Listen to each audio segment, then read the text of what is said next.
ഷോന്റെ career line സെഗ്മെന്റിലേക്ക് എല്ലാവർക്കും സ്വാഗതം. നമ്മുടെയൊക്കെ ജീവിതത്തിലെ പ്രധാന ലക്ഷ്യങ്ങളിൽ ഒന്നാണ് മികച്ച ഒരു ജോലി, അതും നല്ലൊരു ശമ്പളത്തിൽ തന്നെ. അതുകൊണ്ട് തന്നെയാണ് പലരും വിദേശ രാജ്യങ്ങളിലെ പഠനവും ജോലിയും ആഗ്രഹിക്കുന്നത്. പ്രത്യേകിച്ച് ന്യൂ ജനറേഷൻ കുട്ടികൾ ഈ കാര്യത്തിൽ പ്രത്യേകം ശ്രദ്ധ ചെലുത്തുന്നുണ്ട്. ഇതിനായി പലതരത്തിലുള്ള കോച്ചിങ്ങുകളും ടെസ്റ്റുകളും ഉണ്ട്.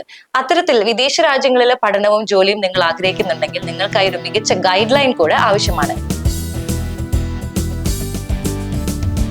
ഇന്ന് കരിയർ ലൈൻ സെഗ്മെന്റിനായി ഞങ്ങൾ എത്തിയിരിക്കുന്നത് മാവേലിക്കരയിലുള്ള ബി ഗുഡ് അക്കാദമിയിലാണ്. IELTS, OET, MOH, DHA പോലെയുള്ള ജനറൽ എക്സാമുകൾക്ക് തയ്യാറെടുക്കുന്നവരാണോ നിങ്ങൾ? എങ്കിൽ നിങ്ങളുടെ മനസ്സിലുള്ള എല്ലാ ചോദ്യങ്ങൾക്കുള്ള ഉത്തരവുമായി എന്റെ കൂടെയുള്ളത് മാവേലിക്കരയിലെ ബി ഗുഡ് അക്കാദമിയിലെ managing director Shri George John ആണ്. Hello sir, welcome to our show. Hi sir, B good അക്കാദമിയിലെ എന്തൊക്കെ തരത്തിലുള്ള ജനറൽ എക്സാമുകൾക്കുള്ള പ്രിപ്പറേഷൻ ആണ് കൊടുക്കുന്നത്? എന്തൊക്കെയാണ് services?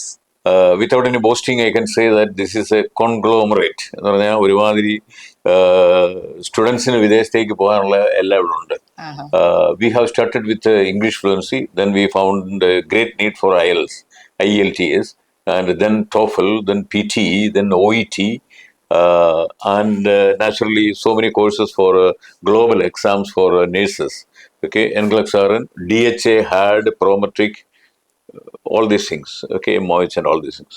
In addition to that, we have started German, okay, and that also much in demand now.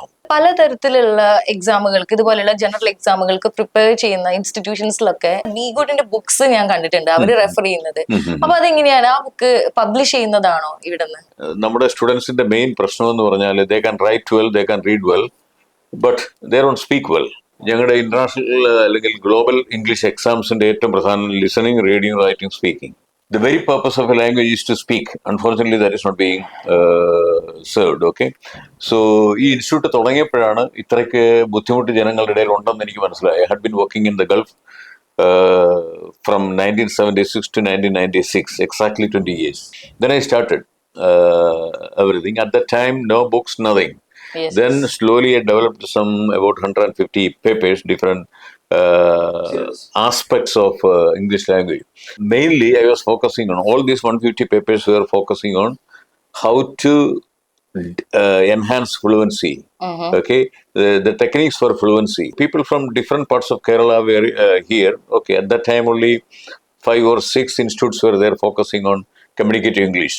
Okay, then I started, and then I found that no proper books were available. Then with the help of my staff, I started to write one by one. Okay, so that's the beginning of that one, and then it took a shape of book.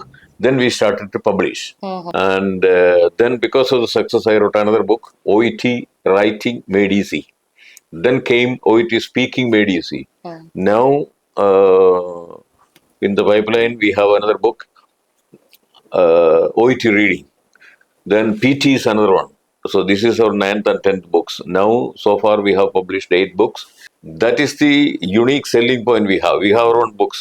English language അറിയാം എന്ന് പറഞ്ഞാലും ഈ 4 എക്സാമുകൾ നമ്മൾ അഭിമുഖീകരിക്കേണ്ടത് പല വ്യത്യസ്തമായിട്ടുള്ള തരത്തിലാണ്. ഒരു പക്ഷേ റീഡിങ് ഡിഫിക്കൽട്ട് ആയിട്ടുള്ള ആൾക്ക് സ്പീക്കിംഗ് വളരെ എളുപ്പമായിട്ടുണ്ടാവും, ലിസണിങ് വളരെ ബുദ്ധിമുട്ടായിട്ട് തോന്നുന്നുണ്ടാവും. അപ്പോൾ ഓരോ എക്സാമുകളിലും നമുക്ക് കോമ്പറ്റേറ്റീവ് ആയിട്ടുള്ള സ്കോർ ഏൺ ചെയ്യും വേണം. അപ്പൊ അതുകൊണ്ട് അതെല്ലാം വളരെ എങ്ങനെയാണ് സ്വന്തമാക്കാൻ സാധിക്കുക എന്നുള്ള തരത്തിൽ വളരെയധികം പ്രിസൈസ്ലി ആണ് സാർ ഓരോ പുസ്തകങ്ങളും എഴുതി വെച്ചിട്ടുള്ളത്. അതുകൊണ്ട് തന്നെയാണ് അത് വാങ്ങിക്കുന്നവർക്ക് ഇംഗ്ലീഷ് ലാംഗ്വേജ് ഒരു ബാരിയർ ആയിട്ട് തോന്നാതെ വളരെ ഈസി ആയിട്ട് തന്നെ സാറിന്റെ പുസ്തകങ്ങളിലൂടെ ഫസ്റ്റ് അറ്റംപ്റ്റിൽ തന്നെ നമുക്കത് ക്രാക്ക് ചെയ്യാനായിട്ട് പറ്റുന്നു എന്നുള്ളതാണ് ഏറ്റവും വലിയൊരു സ്പെഷ്യാലിറ്റി ആയിട്ട് നമുക്ക് പറയാനായിട്ടുള്ളത്. ഇംഗ്ലീഷ് ഒരു ബേർഡൻ ആയിട്ട് തോന്നുന്ന കുട്ടികളെയൊക്കെ നമ്മൾ എങ്ങനെയാണ് ഇവിടെ മെയിൻറ്റെയിൻ ചെയ്യുന്നത്, കൈകാര്യം ചെയ്യുന്നത്? യോഗങ്ങളായിട്ട് എല്ലാ ടീച്ചേഴ്സിന്റെ ബുദ്ധിമുട്ടാണ് how to cater to the needs of the dull, the mediocre and the bright. ഇതൊരു വലിയ പ്രശ്നമാണ്. അപ്പൊ ഞങ്ങൾ എന്താ ചെയ്യുന്നത്, ഞങ്ങൾ കൂടുതൽ സ്റ്റാഫിനെ റിക്രൂട്ട് ചെയ്യും. കുറച്ച് പേരെ ഇതിനു വേണ്ടി മാത്രം. We assess people, students on the category. അവർക്ക് കോംപ്ലക്സ് ഡെവലപ്പ് ചെയ്യാതെ അവരെ തന്നെ മാറ്റി, ഞങ്ങൾ അവരറിയാതെ ഡള്ള്, ബ്രൈറ്റ്, മീഡിയോക്കർ എന്ന് പറഞ്ഞിട്ട് മാറ്റി അവർക്ക് വേണ്ടി ഞങ്ങൾക്ക് ഡെഡിക്കേറ്റഡ് ആയിട്ടുള്ള സ്റ്റാഫ് ഉണ്ട്. അപ്പൊ ഞങ്ങൾക്ക് more than 170 papers are there, low level ആൾക്കാർ കൊടുക്കാൻ ആവറേജ് വളരെ കഴിവുള്ളവർ. In IELTS and all these global English exams, no literature, no poetry, no drama, nothing. അവര് ഗ്ലോബൽ ഇഷ്യൂസിനെ കുറിച്ച്, ഇപ്പം ഗ്ലോബലൈസേഷനെ കുറിച്ച് ചോദിക്കുന്നു, പോപ്പുലേഷൻ കൂടുന്നു, how to address the issue of pollution, ഒക്കെ ട്രാഫിക് ജാം എങ്ങനെ കുറയ്ക്കാം, whether how tax should be collected and what should be the priorities of the government. ഇങ്ങനെയുള്ള ടോപ്പിക്കാണ്. അപ്പം they have to read newspapers. They have to develop their own view. എന്ത് വേണമെങ്കിലും പറയാം. You can have your own view, I can have my own view. Indirectly they are assessing your command of the language ആണ്. ഇതിനകത്ത് പ്രശ്നം കിടക്കുന്നത് ഒന്ന് pronunciation, then spelling, then grammar, then we come to word meaning. കാരണം getting a result, British Councilum IDPയും they don't care about whether you pass or not. ഇപ്പൊ നമ്മൾ സ്പീക്കിങ്ങിന് പോകുന്നു, അവര് ഒരു പർട്ടിക്കുലർ സബ്ജക്റ്റ് ഒന്നും ചോദിക്കത്തില്ല. പിന്നെ കണ്ടിപ്പോ നമ്മുടെ ജനറൽ നോളജ് അങ്ങനെയുള്ള ക്വസ്റ്റനിൽ കാണിച്ച് എന്ന് വരിച്ചു, ഇതൊന്നും ചോദ്യങ്ങളൊന്നും ചുമ്മാതെ. What you think more and more people are spending a lot of time on the mobile, is it a good trend or not? എന്തെങ്കിലും നിങ്ങളുടെ ഒപ്പീനിയൻ പറയുക. നിങ്ങളുടെ ഒപ്പീനിയന് വലിയ വിലയൊന്നുമില്ല. Can you make sentences? ഇപ്പൊ പ്രൊനൗൺസിയേഷൻ തന്നെ 3 ഏരിയാസ് ഉണ്ട്: സ്ട്രെസ്, ഡിക്ഷൻ, ഇന്റോണേഷൻ. ഇതൊക്കെ അവര് നോക്കുന്നേ. ഇതൊക്കെ ഫോളോ ചെയ്യുന്നുണ്ടോ ഇല്ലയോ? നല്ല വേർഡ്സ് ഉപയോഗിക്കുന്നത്. ഇപ്പൊ കൊളോക്കേഷൻ എന്നുള്ള ഒരു ഏരിയ ഉണ്ട് ഈ എക്സാംസിനകത്തെല്ലാം. ഇന്ന വേർഡിൻ്റെ കൂടെ ഇന്ന വേർഡ് വരത്തുള്ളൂ. ഇതൊക്കെ ഞങ്ങളൊരു പഠിച്ചിട്ട് 10-20 വർഷമായിട്ടേ ഉള്ളൂ. ഞാൻ 28 വർഷമായി. 20 വർഷം ഇങ്ങനെ സാധനം അറിയത്തില്ല. When we attend so many seminar training, ഒരു 150 ഞങ്ങൾ അറ്റൻഡ് ചെയ്തിട്ടുണ്ട്. ഇപ്പോഴുള്ള സെമിനാറെല്ലാം ഓൺലൈനാണ് അവരുടെ. IELTS, OET, PT, TOEFL എന്നൊക്കെ പറഞ്ഞിട്ട് എപ്പോഴും ഇങ്ങനെ വന്നുകൊണ്ടിരിക്കും. So we have to update ourselves. പക്ഷെ ഇത് സിംപ്ലിഫൈ ചെയ്ത് ഞങ്ങളുടെ സ്റ്റുഡൻസിലോട്ട് കൊണ്ടുവരികയാണ്. അപ്പൊ നമ്മുടെ സ്റ്റുഡൻസിന്റെ പ്രശ്നം, they never got an opportunity to speak in English in schools and college. അവർ നോക്കുന്ന ലാംഗ്വേജാണ് നോക്കുന്നത്. അതിനകത്ത് നല്ല വേർഡ്സ് വരണം. ഇപ്പൊ റൈറ്റിങ്ങിനകത്ത് സ്പെല്ലിങ് നോക്കും. ഇപ്പോഴും ഒരു പേനായും പെൻസിലും കൊണ്ട് ഉപയോഗിക്കുന്നു. അങ്ങനെയുള്ള ടെസ്റ്റ് ഉണ്ട് IELTSന് ഇപ്പോഴും. കാരണം നിങ്ങളുടെ hand writing should be legible. ഇതിൽ ഏറ്റവും പ്രധാനം ലോജിക്കലി സംസാരിക്കാൻ അറിയാം. ഞങ്ങളുടെ ഒരു സന്തോഷമാണ്, ഞങ്ങളുടെ ബുക്ക് മിക്ക ടീച്ചേഴ്സ് ഉപയോഗിക്കുന്നുണ്ട്. അത് ബോസ്റ്റിംഗ് ഒന്നുമില്ല, that's reality. And through out India, ഇന്ത്യയിൽ ഏറ്റവും കൂടുതൽ IELTS, OET ഒക്കെ പഠിപ്പിക്കുന്നത് OET കേരളത്തിൽ മാത്രമാണ് ഏറ്റവും കൂടുതലുള്ളത്. തമിഴ്നാട്ടിലോ കർണാടകത്തിലൊന്നും ഇങ്ങനെ സംഭവമില്ല. We have students from there. And പക്ഷേ IELTSന് ഏറ്റവും കൂടുതൽ ആൾക്കാർ ഇരിക്കുന്നത് പഞ്ചാബും കേരളമാണ്. We have a clear conviction, ഒരു ബോധ്യം ഞങ്ങളുടെ മനസ്സിലുണ്ട്, that we are doing a service for our own people here. കാരണം ഇവിടെ പഠിച്ച ധാരാളം പേര് Australia, New Zealand, Ireland, Canada, Malta, America, the Gulf, all these place we have. നമ്മുടെ ആൾക്കാർ ഉസ്ബെക്കിസ്ഥാൻ, ലിത്വേനിയ, പോളണ്ട് ഇവിടെയൊക്കെ ജോലി ചെയ്യുന്നുണ്ട്. ഓയിൽ റിച്ച് കൺട്രീസിലെല്ലാം ജോലി നമ്മളാണ്. ഇപ്പം നിങ്ങൾ സൗദിയിലെ കണക്കെടുത്താൽ ഓയിൽ റിച്ചിലൊക്കെ 80% ആൾക്കാർ കേരളക്കാരാണ്. ഓക്കെ സർ, ഈ IELTS പോലെയുള്ള ജനറൽ എക്സാമുകൾക്ക് ഇവിടെ എങ്ങനെയാണ് കോഴ്സിന്റെ ഒരു പീരീഡ് എങ്ങനെയാണ് വരുന്നത്? People generally come for 1 month, we make it 2 months. Because നമ്മൾ തിരിച്ചൊന്ന് ആലോചിക്കണം. BComന് 3 വർഷം വേണം. BGood it was 1 year, BEd it was 1 year. Now they changed to 2 years. MBBSന് 5 വർഷം വേണം.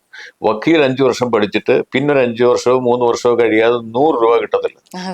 So for everything there is time. ശരിയല്ലേ? So there are so many things to study. പിന്നെ ഒത്തിരി ഒന്നാമത് ഈ ഗ്ലോബൽ കാര്യങ്ങളൊക്കെ അറിഞ്ഞിരിക്കണം. നമുക്ക് സ്വന്തമായിട്ടൊരു വ്യൂ പോയിന്റ് ഡെവലപ്പ് ചെയ്യണം. ഇപ്പൊ നമ്മുടെ കോളേജിൽ, സ്കൂളിൽ how women empowerment is possible, why gender equality is very important, why human rights, what are the different types of human rights. അങ്ങനെ what are the different types എന്ന് ചോദിക്കത്തില്ല. നിങ്ങൾ ഇതൊക്കെ എത്രത്തോളം അറിയാമെന്ന് ഇൻഡയറക്ട്ലി അവർ നോക്കുന്നുണ്ട്. പല രാജ്യങ്ങളിലേക്ക് മൈഗ്രേഷന് വേണ്ടി നോക്കുമ്പോൾ പലതരത്തിലുള്ള ബാൻഡുകളും സ്കോറുകളൊക്കെയാണല്ലോ വേണ്ടത്. അപ്പൊ അത് എങ്ങനെയാണ് ഡിഫറെന്റ് ആയിട്ടിരിക്കുന്നത്? അതുപോലെ തന്നെ കുട്ടികൾ കൂടുതൽ മൈഗ്രേറ്റ് ചെയ്യുന്നത് ഏത് രാജ്യങ്ങളിലേക്കൊക്കെയാണ്? During the last 2 decades, the trend was for the UK and Canada. Okay, പക്ഷെ സാലറി കൂടുതൽ കിട്ടുന്നത് ജർമ്മനി, ഓസ്ട്രേലിയ, ന്യൂസിലൻഡ് ഇവിടെയൊക്കെയാണ്. ഓക്കെ, ഞങ്ങളുടെ കാലത്ത് എല്ലാവരും ഗൾഫിലേക്ക് പോകുന്നു. ഇപ്പോഴത്തെ ട്രെൻഡ് നിങ്ങളെന്ന് അറിഞ്ഞിരിക്കണം. Nurses for example, they first go to the Gulf, Kuwait or Saudi Arabia. Then from there they go to London. Then from there they fly all the way to New Zealand. അവിടെ Auckland, Wellington, Christchurch എവിടെയെങ്കിലുമൊക്കെ 6 മാസം ജോലി ചെയ്ത് കഴിഞ്ഞാൽ they are getting a card that they worked in New Zealand. That is enough for them to go to Australia. അമേരിക്കയുടെ case വേറെയാണ്. അപ്പോൾ Australia പോകണമെങ്കിൽ ഇങ്ങനൊരു പാത്തായി പോകും: ഗൾഫ്, ലണ്ടൻ, ന്യൂസിലൻഡ്, ഓസ്ട്രേലിയ. അപ്പൊ ഓസ്ട്രേലിയയിൽ ലണ്ടനിൽ കിട്ടുന്നതിന് ഡബിൾ ശമ്പളം കിട്ടും. ഇവിടെ 4 ലക്ഷം രൂപ ശമ്പളം കിട്ടും ഓസ്ട്രേലിയ. അപ്പൊ ഇത് ഇവരുടെ ഒരു സ്വപ്നമാണ്. Australia, New Zealand, Ireland, Canada, America, Malta, Scandinavian countries, okay, and America. Okay, all these countries need people, huge number. So now Australia, New Zealand, there are a lot of opportunities. For example, New Zealand, they are giving for healthcare professionals, nurses and other people, the moment they land PR, they are giving PR, permanent residence. If you go to the UK, it will take at least 2 years. Okay. Canada also sometimes like that. Oh. In October, this Canada liberalized. All students can work any number of any amount of time Oh. as part-time. Okay. Because there is nobody to work. You got it. You have to feel that trend there now. Yes, yes. So there is a big demand. കഴിഞ്ഞ കുറെ വർഷങ്ങളായിട്ട് എനിക്ക് തോന്നുന്നു Canada, New Zealand, UK പോലുള്ള രാജ്യങ്ങളിലേക്ക് migrate ചെയ്യാനുള്ള തിരക്കാണ് എല്ലാവർക്കും. സ്റ്റുഡൻസ് ആയിക്കോട്ടെ, വിദേശ രാജ്യങ്ങളിൽ ജോലി അന്വേഷിക്കുന്നവർക്കായിക്കോട്ടെ. എന്താണ് ഇതിന്റെ പ്രധാനപ്പെട്ട കാരണം? ഇന്ത്യൻസ് എപ്പോഴും എല്ലായിടത്തും വെൽക്കമിങ് ആണ് എന്നുള്ളതാണ്. കാരണം നമ്മൾ ഹാർഡ് വർക്ക് ചെയ്യാൻ റെഡിയാണ്, നമ്മൾ ഓവർ ടൈം ചെയ്യാനായിട്ട് റെഡിയാണ്, നമുക്ക് വീക്കെൻഡ്സ് ഗിവ് അപ്പ് ചെയ്യാനായിട്ട് നമ്മൾ റെഡിയാണ്. അത് നമ്മൾ ഇന്ത്യൻസ് ആണ് എന്നുള്ളത് വലിയൊരു സ്വീകാര്യതയായിട്ടാണ് മറ്റു രാജ്യങ്ങൾ കണക്കാക്കുന്നത്. As long as our attitude is good, we are ready to work. Huge vacancies. Yes. Occasionally, all these 28 years, I have been observing, some countries will stop, some other countries will open. ഇന്ത്യൻസിന്, പ്രത്യേകിച്ച് നമ്മൾ കേരളൈറ്റ്സിന്, adaptability എന്ന് പറയുന്നത് വലിയൊരു കഴിവാണ്. നമ്മളിപ്പോൾ ഏത് രാജ്യത്ത് പോയാലും അവിടെ ആ ഒരു നേച്ചറായിട്ട് അല്ലെങ്കിൽ അവിടുത്തെ സിസ്റ്റമായിട്ട് നമ്മൾ ഇഴുകിച്ചേരുന്നു, അല്ലെങ്കിൽ ആ ഒരു വർക്ക് സ്കെഡ്യൂളുമായിട്ട് നമുക്ക് ജോലി ചെയ്യാൻ ഒരു ബുദ്ധിമുട്ടില്ല എന്നുള്ളത് കൊണ്ട് തന്നെ. പിന്നെ അത് മാത്രമല്ല, എനിക്ക് തോന്നുന്നു ഇന്ത്യയിൽ എന്നതിനേക്കാളൊക്കെ ഉപരി മറ്റ് രാജ്യങ്ങളിലെ വളരെ പ്രോമിനന്റ് ആയിട്ടുള്ള സ്റ്റാറ്റസിൽ ഇരിക്കുന്ന പല വ്യക്തികളും ഇന്ത്യൻ ജീൻസ് ഉള്ള, പ്രത്യേകിച്ച് കേരള ജീൻസ് ഒക്കെ ഉള്ളവരാണ്. അതൊക്കെ നമുക്ക് ഓൾറെഡി അറിയുന്ന കാര്യമാണ്. കേരളത്തിലെ അല്ലെങ്കിൽ ഇന്ത്യയിലെ എല്ലാവരും എവിടെ പോയാലും വിജയിക്കുന്നു എന്നതിന്റെ ഏറ്റവും വലിയൊരു വിജയ രഹസ്യം എന്ന് പറയുന്നതും ഈ ഒരു അഡാപ്റ്റബിലിറ്റി തന്നെയാണ്. അപ്പൊ അതുകൊണ്ട് തന്നെ കീപ് ട്രൈയിങ് എന്ന് തന്നെയാണ് സർ ഈ ഒരു സന്ദർഭത്തിൽ നമ്മൾ ഓർമ്മിപ്പിക്കുന്നത്. സ്റ്റഡി അബ്രോഡ് എന്നുള്ളത് ഇപ്പൊ പലരും ചൂസ് ചെയ്യുന്ന ഒരു കാര്യമാണ്. ആദ്യം അവിടെ പഠിക്കാനായിട്ട് പോകുന്നു, പിന്നെ ആ ഒരു വിസയിൽ 2 വർഷത്തോളം നിന്നിട്ട് ജോലിക്ക് ട്രൈ ചെയ്യുന്നു എന്നുള്ളത്. അപ്പൊ ഇവിടെ നിന്ന് എങ്ങനെയാണ്, പഠിപ്പിക്കാനുള്ള കോച്ചിങ് മാത്രം ആണോ, അതോ അസിസ്റ്റൻസ്, അവിടെ പോയിട്ടുള്ള ഒരു അസിസ്റ്റൻസ് പ്രൊവൈഡ് ചെയ്യുന്നുണ്ടോ? ഏറ്റവും പ്രധാനമായിട്ട് നമ്മൾ മനസ്സിലാക്കേണ്ടത്, going to Canada or the UK is not just like going to the Gulf. ഗൾഫിൽ പോയിട്ട് അവിടുത്തെ സംസ്കാരം സ്വീകരിക്കണമെന്ന് നിയമമൊന്നുമില്ല. കാരണം നമ്മളവിടെ സെറ്റിൽ ചെയ്യാൻ പോകുന്നില്ല. We are there for a short period of time, then we will be coming back. പക്ഷെ ഈ പുതിയ ട്രെൻഡ്, ഈ 5-8 ഇംഗ്ലീഷ് സ്പീക്കിംഗ് കൺട്രീസിലോട്ട് നമ്മൾ പോയാൽ definitely we are going to settle there ആണല്ലോ. അങ്ങനെ വരുമ്പോൾ അവിടുത്തെ കൾച്ചറിനെ കുറിച്ചൊക്കെ ഞങ്ങളോട് പറഞ്ഞു കൊടുക്കാറുണ്ട്. അവിടെ എങ്ങനെ പെരുമാറണം, ആവശ്യമില്ലാത്ത കാര്യങ്ങൾ ചോദിക്കരുത്, പൊളിറ്റിക്കലി ഇൻകറക്റ്റ് ആയിട്ടുള്ള പ്രശ്നങ്ങളിൽ നിന്ന് മാറി നിൽക്കണം, ഇങ്ങനെ സോ മെനി തിങ്സ്. ഇതിൽ ഏറ്റവും പ്രധാനം ഇതൊന്നുമല്ല, ഫ്ലുവൻസി ഇൻ ഇംഗ്ലീഷാണ്. ഇതിൽ ഏറ്റവും പ്രധാനം ഏതൊക്കെ ടെസ്റ്റ് ആയാലും fluency in English. And we have to listen more rather than speaking. And വെളിയിലോട്ട് പോകുന്നവർക്ക് ഞങ്ങൾ ഗൈഡൻസ് മാത്രമേ കൊടുക്കാനൊക്കത്തുള്ളൂ. Because this is an institute only for teaching. Consultancies ഉണ്ട്. ഇപ്പൊ ഞങ്ങളോട് ചേർന്ന MNG അല്ലെങ്കിൽ GB എന്ന് പറഞ്ഞ കൺസൾട്ടൻസ് തൊട്ടപ്പുറത്തെ മുറിയിലുണ്ട്. GB, they also are taking a huge number of people to different parts of the world. അപ്പം ഓപ്പർച്യൂണിറ്റീസ് വളരെ കൂടുകയാണ്. We give training for our staff. അല്ലെങ്കിൽ ഒരു പ്രശ്നം പറ്റുന്നത് 10 ടീച്ചേഴ്സ് ഒന്നാമത് ഇംഗ്ലീഷ് ഇച്ചിരി അറിയാവുന്നവർക്ക് ഇച്ചിരി ഈഗോ കൂടും. ഇംഗ്ലീഷ് സാർമാർക്ക് ഇച്ചിരി ഈഗോ കൂടുതലാണ്. പലരും പല രീതിയിൽ പറഞ്ഞു കൊടുക്കും, മനസ്സിലായല്ലോ. ഓക്കെ, അപ്പൊ അതിന് പകരമായിട്ട് അത് there should be uniformity in teaching. ഏറ്റവും പ്രധാനം വി അസസ് ദം, സ്റ്റാഫിനെ അസസ് ചെയ്യും. ഇവിടെ സ്റ്റാഫിന്റെ വെൽഫെയറിനെക്കാട്ടും ഞങ്ങളുടെ പ്രധാന റിസൾട്ട് ഓഫ് സ്റ്റുഡൻസ് ആണ്. പല ഇൻസ്റ്റിറ്റ്യൂട്ട്സിലും അത് നടത്തുന്ന ആൾക്കാർ ടീച്ചിങ്ങിൽ ഇടപെടാറില്ല. ഞാനിത് നടത്തുന്നതാണ്, ഞാൻ തന്നെയാണ് പഠിപ്പിക്കുന്നത്, ഞാൻ തന്നെയാണ് ബുക്ക് എഴുതുന്നത്, അല്ലെങ്കിൽ എൻ്റെ കൂടെ മറ്റേ സ്റ്റാഫും ഒക്കെ കൂടെ ചേർന്നാണ് ഞങ്ങൾ ബുക്ക് എഴുതുന്നത്. അപ്പോൾ ഇതിനകത്തെല്ലാം ഞങ്ങൾ നിൽക്കുന്നു. അപ്പോൾ ഒരു പ്രധാനപ്പെട്ട കാര്യം, കോവിഡ് കഴിഞ്ഞപ്പോൾ പലരും ഇല്ലാതെ പോയി പല ഇൻസ്റ്റിറ്റ്യൂട്ട്സിലും. ഇപ്പോഴും ഞങ്ങൾ നിലനിൽക്കുന്നത് ഓൺലി ബിക്കോസ് ഓഫ് റിസൾട്ട് ആണ്. അത് മാത്രം എനിക്ക് പറയാൻ ആഗ്രഹിക്കുന്നു. Thank you. അപ്പൊ ഈ പറഞ്ഞ പോലെ തന്നെ ഇതേ റിസൾട്ട്സ് നിങ്ങളുടെ ആ ഒരു നിലവാരം പുലർത്തിക്കൊണ്ട് തന്നെ മുന്നോട്ട് പോകാനായിട്ട്, ഇനിയും ഒരുപാട് വർഷങ്ങൾ മുന്നോട്ട് പോകാനായിട്ട് സാധിക്കട്ടെ ബി ഗുഡിന് എന്ന് വളരെ ആത്മാർത്ഥമായിട്ട് ആശംസിക്കുകയാണ്. Thank you so much sir. Thank you very much. Thank you.